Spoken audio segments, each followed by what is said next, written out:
Bwana Yesu asifiwe. Siku ya leo karibuni tena kwa sababu ya maabudu ya kumtukuza Mwenyezi Mungu.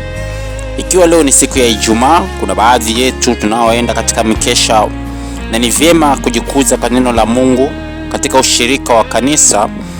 Usikose kuwa katika ushirika wa kanisa, ushirika wa ndugu, ushirika wa dada wanaomtukuza Yesu Kristo, kwani safari kama hii ndiyo inayotusaidia sisi kuweza kuwa na tumaini na kutiana moyo na kupeana tumaini katika safari ya imani.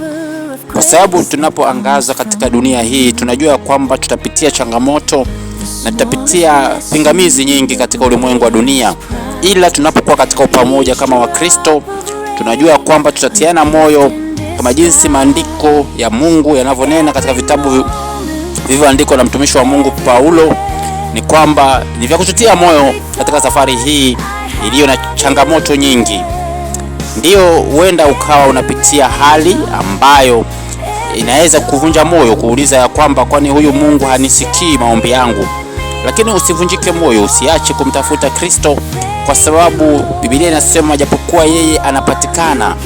Na nikupitia katika mitihani kama hii ndio inatusukuma sisi kwenda chini ya magoti na kumuita Yesu na kuomba Mungu.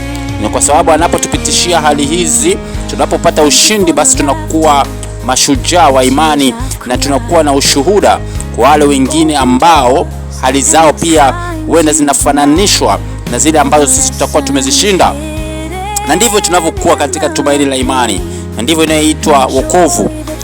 Baadhi ya watu huenda wakachukulia kwamba wokovu ni kuwa katika utulivu wa maisha chini ya jua, lakini tutambue ya kwamba katika ulimwengu huu sisi sio, Biblia inatuambia kwamba sisi sio ulimwengu huu, bali sisi ni wana wa Yesu, wana wa mbinguni.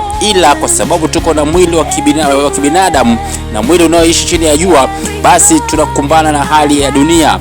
Ila tupigane vita hivi, kwa sababu ni vita ambavyo tunastahili kupigana navyo tukisaidiwa na Roho Mtakatifu kuweza kuvishinda. Wewe mtu wa Mungu, usiwe na maswali, usikae pamoja na watu ambao ni kukuvunja moyo, watu wa kukatisha tamaa katika safari hii, kwa sababu watu kama hawa ni rahisi sana Ibilisi kutumia mawazo yao, kutumia fikra zao kuweza kukuchanganya akili yako. Kwa hivyo kuwa makini sana na marafiki unaokuwa karibu na wao. Kuwa karibu na watu ambao ni wakukutia moyo na kukupatia tumaini la kuendelea kuwa katika safari hii ya imani, zidi unavyozidi kukua na kuzidi kumjua Yesu Kristo. Kwa sababu hiyo ninakusihi usiache kuomba, usiache ushirika wa pamoja. Na leo, usiku wa leo, usikose kwenda katika mkesha. Ikiwa unaweza kupata nafasi, wefika katika mkesha. Mungu awabariki, Mungu awatende mema, Mungu awazidishie ufahamu wake katika mawazo, katika akili na hata katika roho.